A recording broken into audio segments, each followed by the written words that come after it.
It's time for dinner. Ding dong, ding dong, ding dong. From the creative mind of Scott Bertelson, after 4 decades of teaching our impressionable youth, The dinner bell. you are invited to enjoy conversational morsels for the mind at Mr. B's dinner party. Yeah, dinner. Hello, hello, hello, hello. The hills are alive with the sound of Mr. B. Mr. B's got a table so wide.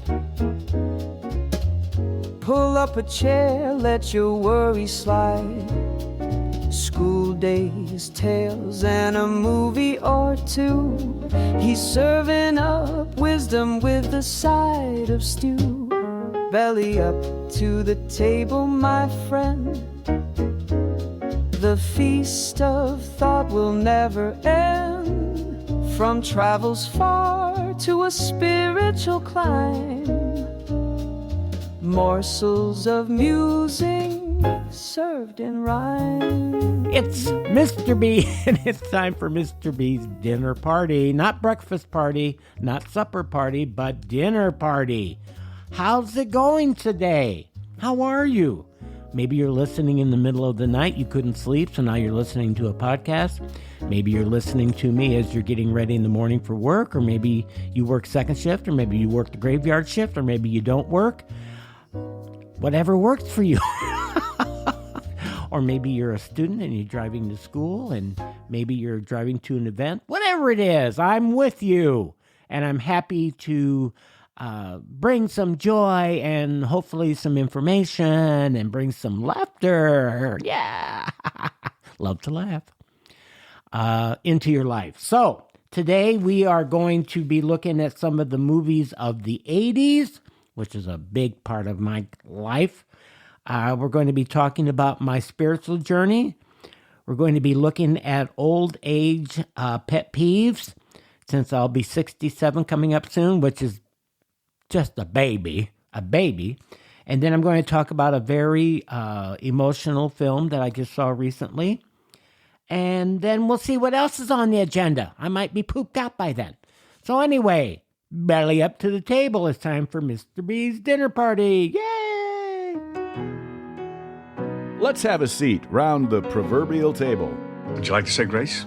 with a nod to our higher power and Mr. B's spiritual journey. Hello, my happy people with addictions. Whether it's compulsive gambling or sexual behavior or food or alcohol or shopping. Oh, there's so many different types of addictions. I just want you to know, as I've tried to say for the last 2.5 years, that there's hope and there's freedom. And you don't have to be a victim. You do not have to be subjected to the horrible addiction of anything if you turn it over to your higher power, whether that's God or another person, entity in your life. It doesn't matter. That's your business. Anyway, today, I thought I would share in my continuing list of memes that I receive, some new ones that have helped me in my life. Here's one that I received from my friend. Help people help themselves. Don't make their journey theirs, nor make their journey yours. Ooh. I can't do your journey. I can't do it, but I can help you. I have a couple people that I sponsor for their eating addiction, and I can give advice if they ask for it, and I can listen to them, but I cannot do the journey with them. They have to do that themselves with their higher power. I can just observe. And I cannot take to heart what might be going on with them, and if they don't quite measure up, so to speak, that I think they should be doing what they should be doing, I cannot feel bad about that. I cannot feel guilt because of that, because it's their program. It's not mine. and it's between them and their higher power.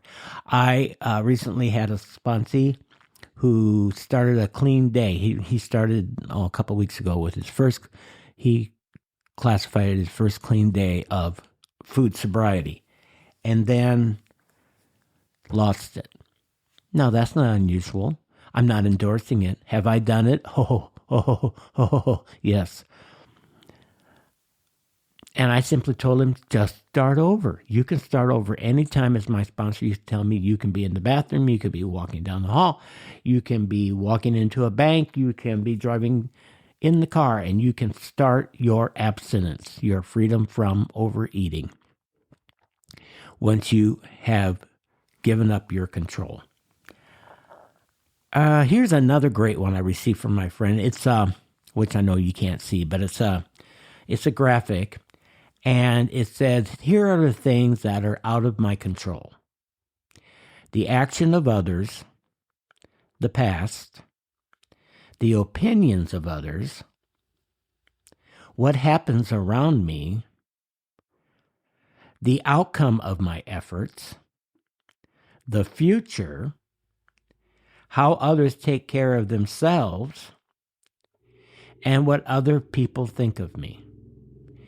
In the past, those are all reasons why I overate. I lived in the past. As I've told you before, I lived in the future. I never lived for today. And I was so concerned about everybody's opinion about me that I would twist myself in any shape possible to meet your acceptance of me. I don't do that anymore. I just don't, because I'm a creature of God. I've loved by God. Most of the time I love myself. Sometimes that's a challenge, but it's surely much better than it used to be. But I don't need other people's opinion. Not that it's not important, not that I'm cold, insensitive. No, not at all. But I have to listen to my inner voice to decide who I am as a person and be true to myself. Here is what, as the graphic continues with, I do have control over: my thoughts and actions, how I speak to myself, how I spend my free time, my boundaries, how I handle challenges, the goals I set, and what I give my energy to.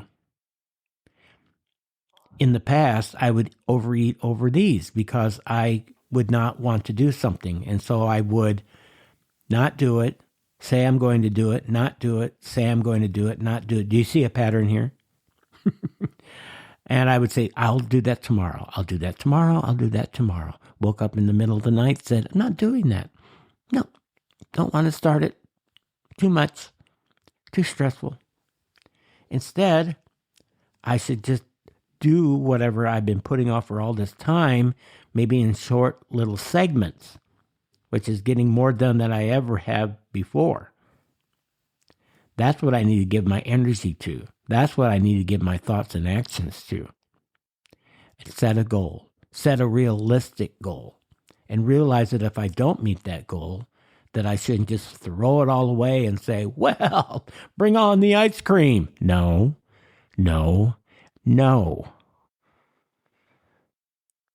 I'm not going to do that. I'm going to learn how to handle challenges. Here's another one from my dear friend. Very short. I am in a relationship with recovery. Just for today. Today, I am a recovering overeater. That's what I always say. Not recovered. I think there's a major difference. Recovered means that you've reached your ultimate goal. I have not. I never will. I will always be on the road.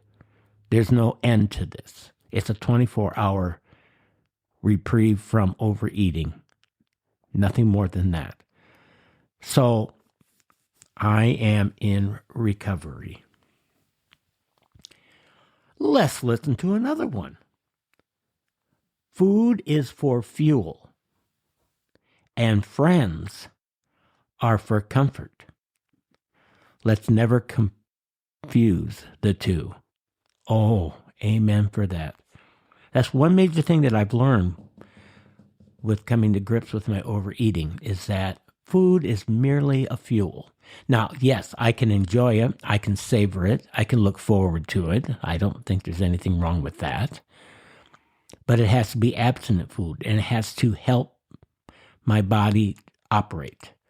And my body, I can tell you, operates so much better since I have been in sobriety for 7 years. Imagining what it would be like if I had the last 7 years indulged in chips and pizza and ice cream and chocolate and pasta. Not pretty. I probably would be going to the doctor way more than I am right now. So I'm very grateful that I realize that food is a fuel. Oh, let's listen to a couple more. Here's one. Remember to take care of yourself. Sometimes you get so busy helping others, you forget that you're important too. That's another reason that I used to overeat. I would give and give and give and give of myself to my students, to everybody around me, trying to live up to everybody's expectations, that I had absolutely nothing left for me. And so what did I do? I would try to feel better about myself by eating bags of chips and pints of potato salad and containers of dip. Didn't really work. And the insanity of this disease is I knew that and I kept doing it. So I've learned to feel good about myself too. For example, right now, by the time this airs, it'll be over with, I hope so, and done successfully. I'm helping with a Brick Street Theater production of Nonsense, and I have a co-director, I have a vocal director, I have a choreographer, I have a stage manager, and I am in heaven. Because I do not have to stress myself. I'm not going to give totally of myself to this show that I don't have anything left. I'm of an age where I only want to do so much. And this is a very small scale show, very, very upperly funny. But I do not want to be overtaxed. And the last one today, my friends. My addiction affected others, so will my recovery. Remember that. People will notice that you're different. My children definitely know that I'm different. People around me know that I'm different. I'm still, many characteristics still the same, but I am not the same person that I used to be. And not that I still don't have feelings sometimes of jealousy and resentment, and still cling to those for some reason. Got to turn them over to a higher power. But today I can say that I am happy with my sobriety, and I am going to continue being sober, food sober, for the rest of the day, just for today.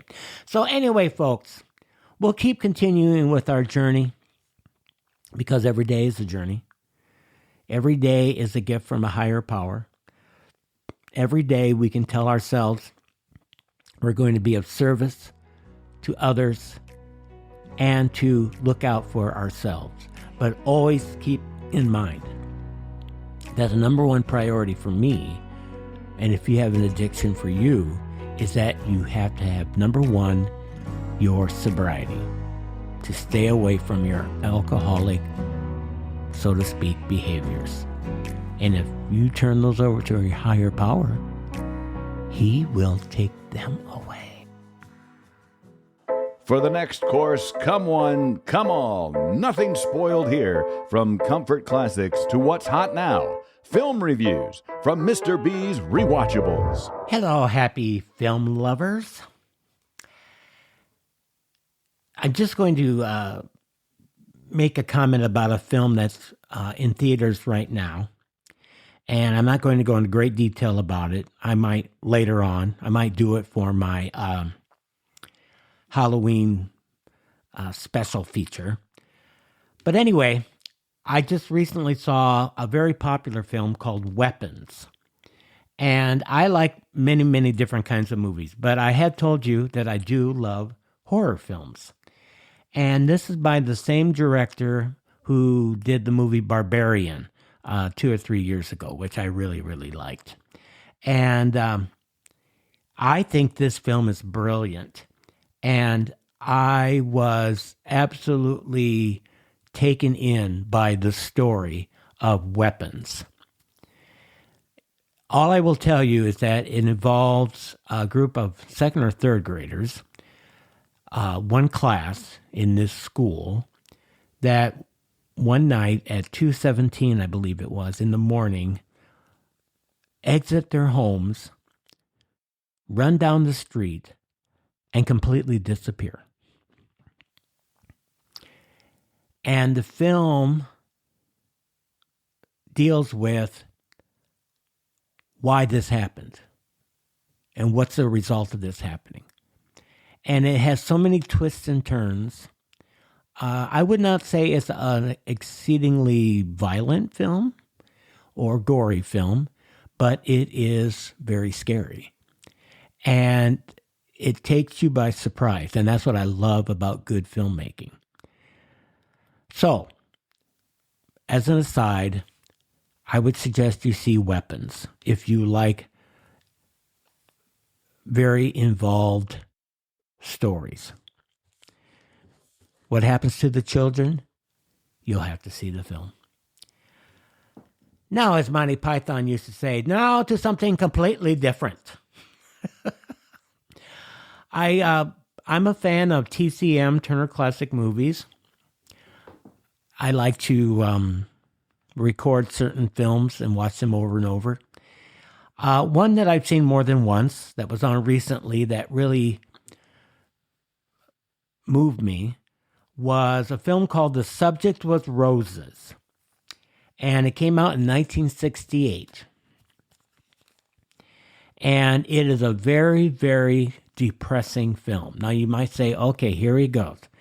Why do I want to watch something that's depressing?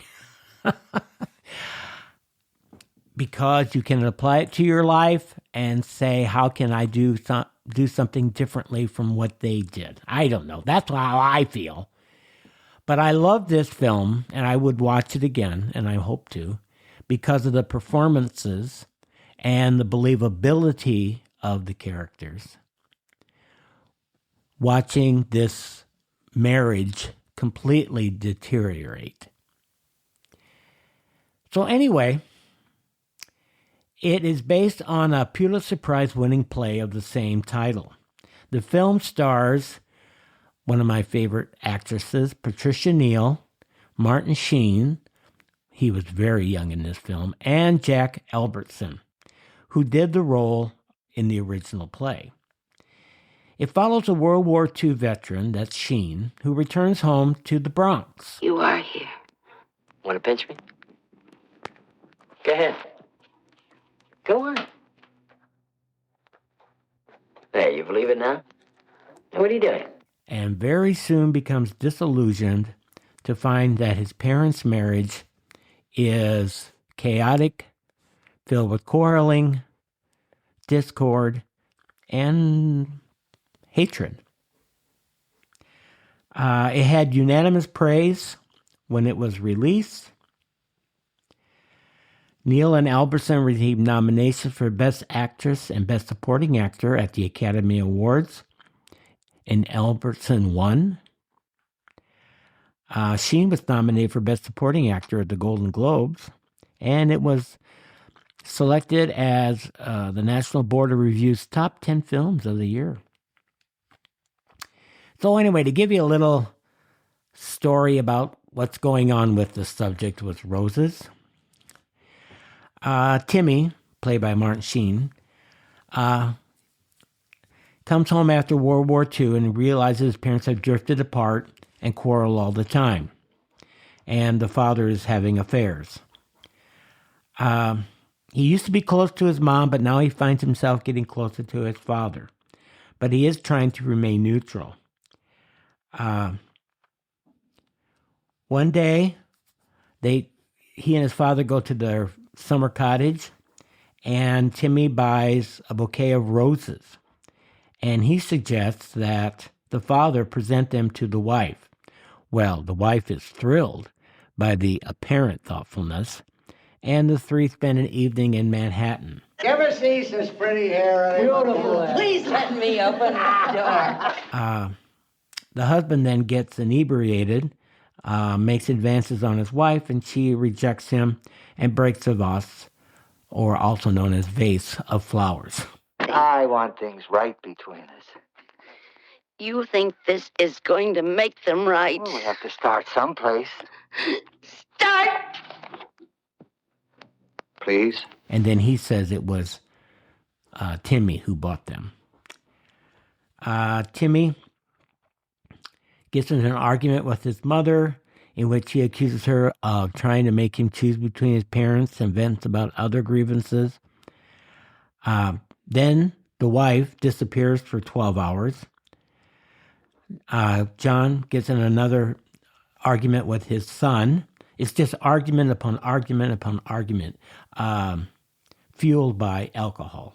There's something you're not telling me. Well, we all have our little secrets. There is something. Take you and your money, for instance. I want to know what it is. For all I know, we're millionaires. I want to know why she walked out. Just between us chickens, how much do you have, Pop? Answer me. You don't put that bottle down, I'm leaving. I want an answer. See you around the pool. I want an answer. A hell of a way to treat a veteran. I've taken all the crap from you. I'm going to. Then the wife returns.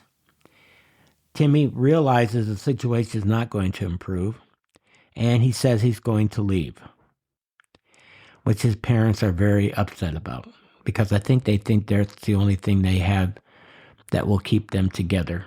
They don't seem to love each other, but they don't find any way to separate. When he changes his mind, his father insists he stick to his plan. He says, "You've got to leave." And then they are sitting at the dinner table. Now, you might say, well, why would I want to watch that? Because to me, this film encapsulates middle-class domestic dramas, that what goes on behind closed doors, what goes on behind those happy, shining houses in suburbia, what goes on in people's homes, people who are members of the PTA and members of every organization, and everybody thinks that they're a loving couple, and everybody thinks that they are the perfect couple for each other. And we realize then they are not. And they are very, very sad. They are very, very resentful. And they're miserable. But yet they don't do anything about it. This couple continues to live in this hatred for each other. Now, to me, they should get a divorce. Well, this is 1968, a little bit different. Did divorces take place then? Of course they did. If this was based on today's standards, would they immediately divorce? I can't answer that. I'm not the writer. But it just really, to me, is a story that says, don't live in unhappiness. We don't know all the reasons why this married couple seem to despise each other, but it's been going on for a long, long time. It seems that they initially were in love, that they were happy together. They did lose a child, and their son, who did survive, grew up with them fighting all the time. And that's part of the reason why he went into the service. And that's part of the reason why he cannot stay with them, because he doesn't want to live his life like that. And he doesn't want to have to choose between the parents. He wants to love them both equally. And so if we try to think about, oh, maybe they should have tried marriage therapy. Well, maybe. Would they have done it? I don't think so. And the father, as I said earlier, decides to have affairs on the side, and I believe the wife knows about it, but she doesn't really care anymore because she doesn't want him to touch her, doesn't want anything to do with him. But yet they live in this small apartment. So the subject was roses. To me, is a brilliant dissection of what can go wrong in a marriage. Does it offer hope? No. Does it offer relief? No. Does it offer a happy ending? No. What happens to these characters after this film? Do they just stay together and eventually, maybe, possibly separate or actually hurt each other? I don't know. But I do know the film is also, in my mind, saying that another person can't make you happy. You have to decide that for yourself. And if you're not happy, then you've got to do something about it. Instead of replaying that same tape over and over and over and over. And do not have your children be placed in the middle. So if you want something thought-provoking, what I think is extraordinary, but you want something that you walk away from and you say, wow, those two are highly dysfunctional. Wow, why don't they realize that they could love each other as they did at the beginning?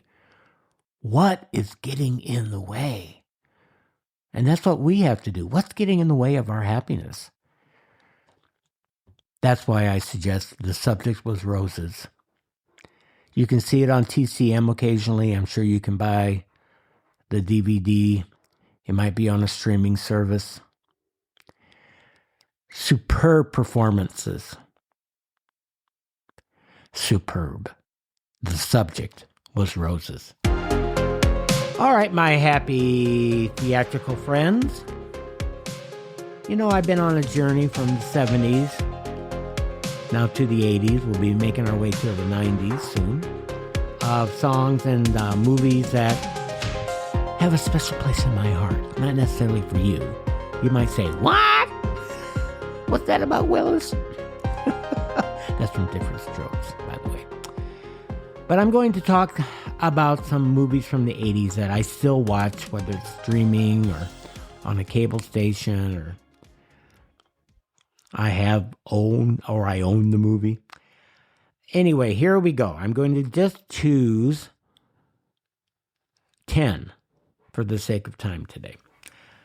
Number one, not necessarily in any order, would be Die Hard. I love Die Hard. I love all the sequels to Die Hard. I love Bruce Willis. It's so unfortunate that because of dementia, we don't have the Bruce Willis that I remember. I love Bruce Willis in this movie. Many people call it a Christmas movie. Okay. But anyway, he is a one-man show. And he comes into this building on Christmas Eve where his wife is. His name is Detective John McClane. And the building is being held by German terrorists. And the one-man show of Bruce Willis takes down all of the terrorists. Well, of course, because that's Bruce Willis. Yippee-ki-yay. 8 Lincoln 30 to dispatch. 8030, go ahead. Yeah, that's a wild goose chase over here at Nakatomi Plaza. Everything here's okay. Over. But nobody has no place to go. Let it snow, let it snow, let it snow. Man, God, everything is a crime!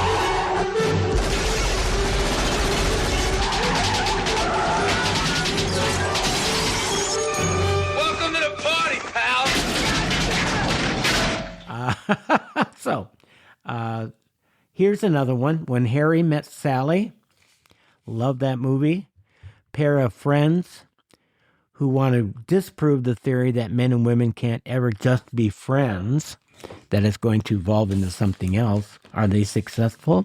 Not going to tell you. But it does track their friendship over a course of over a decade as they date other people, deny their feelings, and have a great friendship. Want to spend the night in a motel? See what I did? I didn't let it lie. Harry. I said I would, and then I didn't. Harry. I went the other way. Harry. What?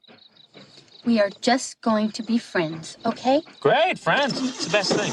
My third one would be Dead Poets Society. One of the many great Robin Williams films. Unfortunately, we've lost him to suicide. That he made. It's a coming-of-age movie about male students attending a New England boarding school in the late 50s. Robin plays John Keating, who teaches poetry to inspire his students. We don't read and write poetry because it's cute. We read and write poetry because we are members of the human race, and the human race is filled with passion. Medicine, law, business, engineering, these are noble pursuits and necessary to sustain life. But poetry, beauty, romance, love, these are what we stay alive for. And there are a number of students who have life dramas in this story. It is, in my mind, a masterpiece. It is very, very moving. It's very, very sad. It's very, very inspiring for anybody who wants to be an educator, to watch what Robin Williams does in that role. Another one is The Lost Boys. I love The Lost Boys. I love vampire movies, and this is a great one. It has lots of the so-called 80's icons. See if I say a name you may recognize. Corey Haim, Corey Feldman, Kiefer Sutherland. It's about two brothers who moved to California. And the one brother, Jason Patrick, gets involved with a gang of vampires. Sure, a gang of vampires. Initiation's over, Michael. It's time to join the club. Led by Sutherland. And then they try to rescue him from this gang. There's vampire hunters. It's very tongue-in-cheek. It's very 80s in terms of fashion, hairstyles. It doesn't take itself seriously. I highly recommend The Lost Boys. Here comes, oh my goodness, When the Moon Hits Your Eye, like a big pizza pie, that's amore. Of course, I'm talking about Moonstruck. The Cher movie that won her Academy Award. Oh my goodness, I watched this all the time. It also had Nicolas Cage in it. 5 years ago, I was engaged to be married, and Johnny came in here, and he ordered bread for me. And I said, oh, okay, some bread. and I put my hand in the slicer, and it got caught because I wasn't paying attention. The slicer chewed off my hand. It's funny, because when my fiancée found out about it, but she found out that I'd been maimed, she left me for another man. That's the bad blood between you and Johnny? Yes, that's it. Yeah, but that's not Johnny's fault. I don't care!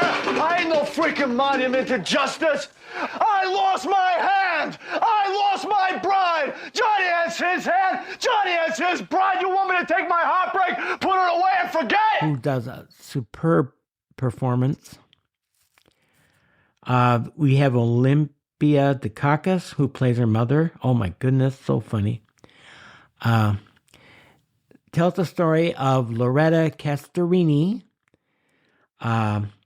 whose husband was hit by a bus, and literally, and is living an unhappy life, falls in love with the brother of her fiancé. Yeah, you heard me say it. Falls in love with the brother of her fiancé. And so she's struggling with, oh my goodness, this is wrong, this is wrong, this is wrong. Goes through a life-altering change. It is so funny. So funny, funny, funny. So see Moonstruck. And another great film with the female lead would be the movie called Working Girl, which stars a great icon from the 80s, Melanie Griffith, who, if you want a film that really represents the 80s in terms of hairstyles and clothing, this is it. It's about a secretary from Staten Island who gets swindled out of a promotion by her boss. And she's brilliant in how she's trying to work up her way to becoming an executive. And it's a great female story. And it also stars Harrison Ford, Joan Cusack, and of course, one of my favorites, Sigourney Weaver. Warren, I beg your pardon, but if you are insinuating... Miss Parker, if I were you, I'd go to your office and take a long last look around. Because in about 5 minutes, I'm going to see to it that you get the boot, but good. Warren, this is a simple misunderstanding, and you cannot... I can and I will. Now get your... What did you call it? Bony ass. Right. Bony ass out of my sight. So, Working Girl. Try to take the time to see that. With a few left, how could we forget about the Tom Hanks classic, Big? This was directed by Penny Marshall, who directed many movies, who starred in Laverne and Shirley. You've got a young boy, Josh Baskin, who decides that he really wants to be big, and goes to a carnival one night, goes to a booth, and he gets a ticket, and his wish comes true. And he wakes up the next morning, and he is an adult. Yes, I know, a little hard to believe, but that's why we go to movies. And the big Josh Baskin is played by Tom Hanks. So he has to escape from his home. His parents think he's been kidnapped, get a job, and then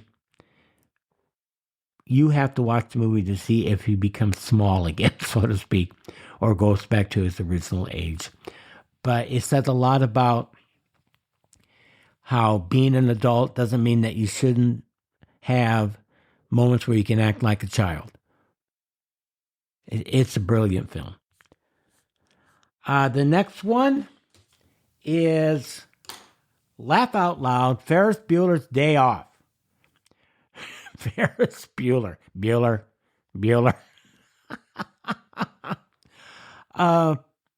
Matthew Broderick plays the title character. This is directed by John Hughes, who also did The Breakfast Club, Pretty in Pink. He is the Cavalier title character who is joined by his girlfriend and his friend, and they skipped school for the day. They live in Chicago, and it talks about what it's like to skip school for the day and how much they had fun and do they get away with it. And the principal is on to them. What is so dangerous about a character like Ferris Bueller is he gives good kids bad ideas. Uh-huh. Last thing I need at this point in my career is 1,500 Ferris Bueller disciples running around these halls. He jeopardizes my ability to effectively govern this student body. Well, makes you look like an ass is what he does, Ed. Thank you, Grace. I think you're wrong. Oh, well, he's very popular, Ed. The sportos, the motorheads, geeks, sluts, bloods, wastoids, dweebies, dickheads, they all adore him. They think he's a righteous dude. And it's absolutely uproariously funny what perils the principal goes through to try to prove that Ferris is skipping school. Totally unbelievable, but totally, was that an expression of the 80s? Fun to watch. So I would suggest you do that. And I'm not good with counting, but I am going to say the next one would be Back to the Future, which has also been made into a Broadway musical, which I saw, which was really, really good. Big starring film from Michael J. Fox, at the time starring in a TV sitcom Family Ties. A couple sequels to this. It's a time-traveling story of Marty McFly, who goes back in time to see how his parents met. Are you gonna order something, kid? Yeah. Give me a tab. Tab? I can't give you a tab unless you order something. Right, give me a Pepsi free. You want a Pepsi, pal? You're gonna pay for it. Look, just give me something without any sugar in it, okay? Something without sugar.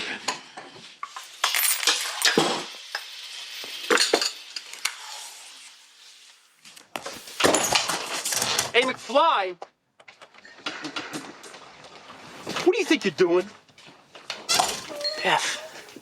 Hey, I'm talking to you, McFly, you Irish bug. Oh, hey, Biff. Hey, guys. How are you doing? Hey, you got my homework finished, McFly? Well, actually, I figured since it wasn't due till Monday. Hello? Hello? Anybody home? Hey, think, McFly, think. It's really funny. Really, really funny. And the last one I'm going to mention for today is Who You Gonna Call? Ghostbusters. The original Ghostbusters. Hilarious take on the supernatural realm. With floating orbs of green slime.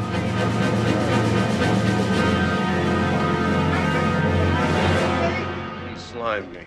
That's great! Actual physical contact! Can you move?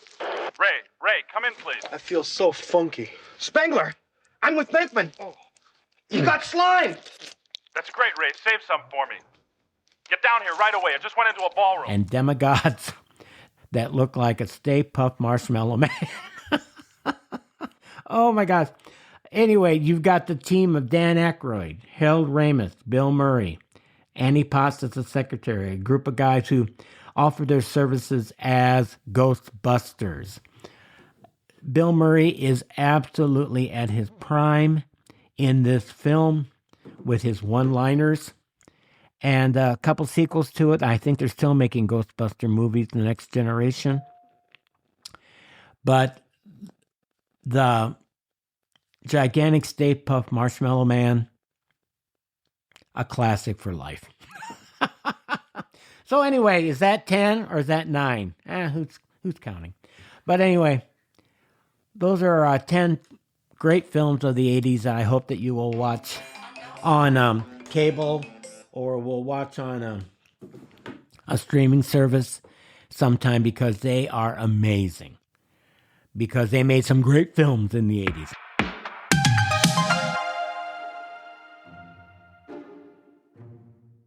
Let's lend our ears to the wacky observations of the world, according to Scott. Mr. B's wacky, wacky, wacky, wacky world. Hello, my wacky friends. Let's have another edition of Things That Drive Me Bonkers in Mr. B's wacky, wacky, wacky, wacky world.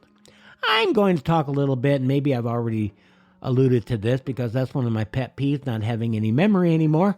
But anyway, some things about being old, so to speak. Now, folks, I don't really consider myself to be old. What's the definition of old anyway? I am not here to say that I'm any spring chicken, whatever that is, but I surely still get around and do things and enjoy life, and that's the way I hope my higher power keeps it for a long, long time. But there are a few things that might bother me more than used to. Is it genetics? Is it environment? Is it the heartbreak of psoriasis? I don't know what it is, but One of my pet peeves, and I think I've talked about this before, is my lack now of patience. I got to turn this over to my higher power every day.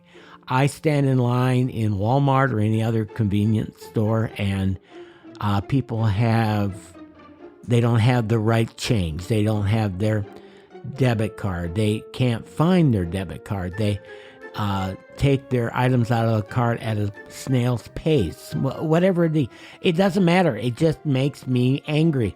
And I'm like, Scott, will you let go of this? If you don't like this, there's always alternatives. Just go to another checkout, or maybe go through self-checkout, which we've all known my story about that and how I feel about that. So I do avoid that like the plague. But anyway, I have to really let go. Another pet peeve is that I find, and I'm not at all proud about this, that I base my opinions sometimes on how I feel about people by the way they dress. And why would I do that? Who gives me the right to be the Halston or any of great clothes makers of our time? I don't think so. No, I have clothes with stains and holes, and if people judge me, that's their business. But I have no right to judge anybody else. So those two got to go. Just got to go. The third thing that seems to coincide with old age is I can't find my glasses. Do I leave them by the sink? Do I leave them on the counter? Do I leave them in the car? Do I leave them on the floor? Oh, yes, I've done that and stepped on them. Did I leave them on the chair? Are they on the top of my head? Oh. Which leads to my next one. Where's my phone? And do you know what? Have you ever looked frantically for your phone and it was in your hand? Oh, no, I'm not making this up. Oh, come on. I'm not the only one. It was in my hand. I'm bearing my soul to you, folks. Here's another one. People, this seems to bother me more than it used to. People taking up 2 parking spots with 1 car. Why would you do that? Why can't you back up and rectify the situation? I don't get it. Another one, people with dogs. I don't have a dog. I like dogs, don't get me wrong. I'm not anti-dog. But when I go on my morning walks, I see many people walking their dogs, or their dogs are walking them. I saw one guy this morning, he had 3 dogs. And they're stopping and they're, so to speak, pooping and peeing on all the lawns. And I guess that's what they do. And I'm glad I don't do that. But anyway, don't you think you should pick up after your dog what deposit they leave there? Some people do. They're really good about that. I see them with their little bags. But I see a lot of people who just don't really care. And I don't think that's right. Another thing, not related to anything I've talked about before, would be when I go grocery shopping, which I hate. But I'm not going to do an online delivery service and pay for that. But when you get a grocery cart that has a random bad, what I call a bad wheel, why did I choose that cart? Why didn't I take it back? And invariably, this happens all the time at Walmart. Those carts are worthless, and the wheels don't really ever work, and you have to go through 3 or 4 or more before you find one, if you can undo it from that long list of long line, I should say, of carts. Ugh. So maybe I should just bring a box in. It might be better. Let's see. Oh, another one that seems to bother me now that I get older is going to a band, which I don't go to concerts as much as I used to, and they don't play their hits that I paid to hear them play. They play new stuff. Now, if I wanted new stuff, I would have maybe listen to Spotify or iTunes or whatever. But I'd like to hear the old stuff. I just realized, for example, I see that Heart is on tour again. They were very popular when I was in high school. They're even older than I am. Oh, yes, that's very possible. And they are playing all their old songs. They're great songs from the 70s and 80s and 90s. And that's the way it should be. So, anyway. Another one that in my old age bothers me, that would be wet toilet seats. And you've discovered this only after you sat down. Oh, yeah. Only after you sat down. What do you do then? Well, let's not go into a discussion about that, but the mind reels as to why that seat is wet. Yeah. So enough about that. That's why I try not to go to the bathroom in public, or I try to go behind trees. Anyway.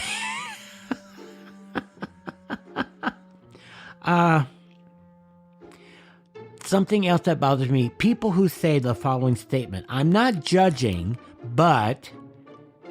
Really?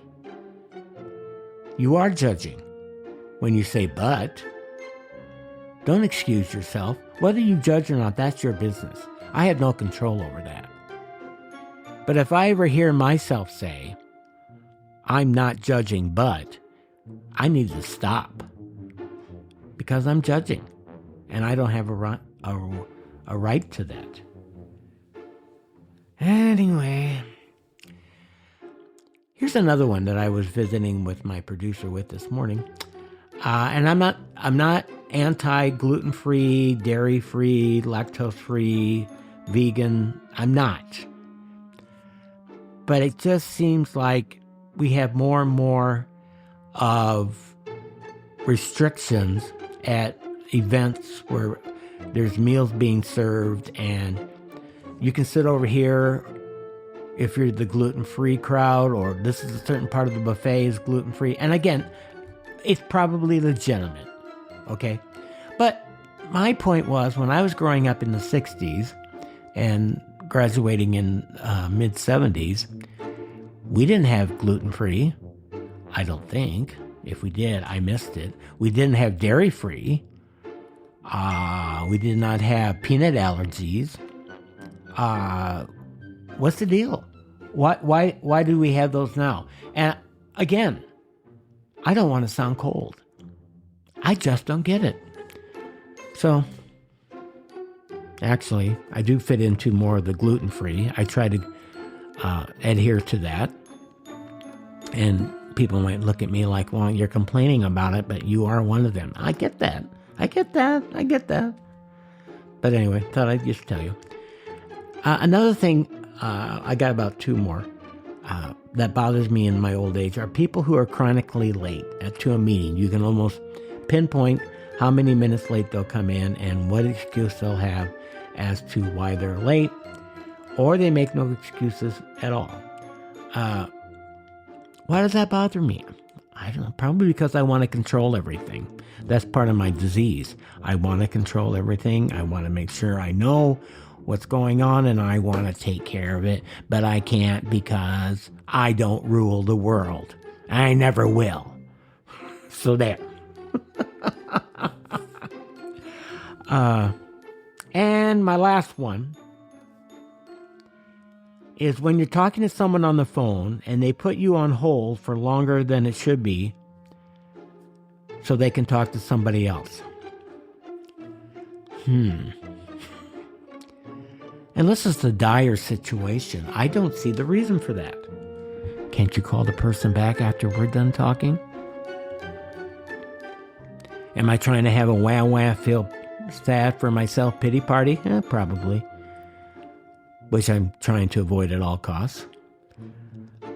But it just seems to me that you're undermining the importance of us talking.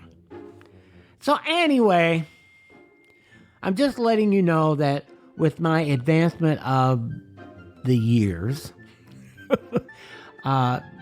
these things and many more have come to bother me. Now, Could this bother me when I was in my 30s and 40s and 50s? Probably. But it's been a little enhanced or amplified with age. Again, I don't know why. So I had to be very cognizant of this every day.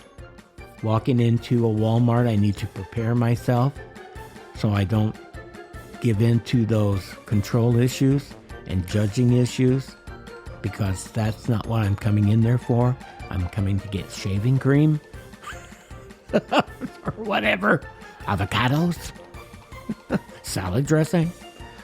So I just would say, as my suggestion to you, if you can relate to any of these, is let go of them. Just let go.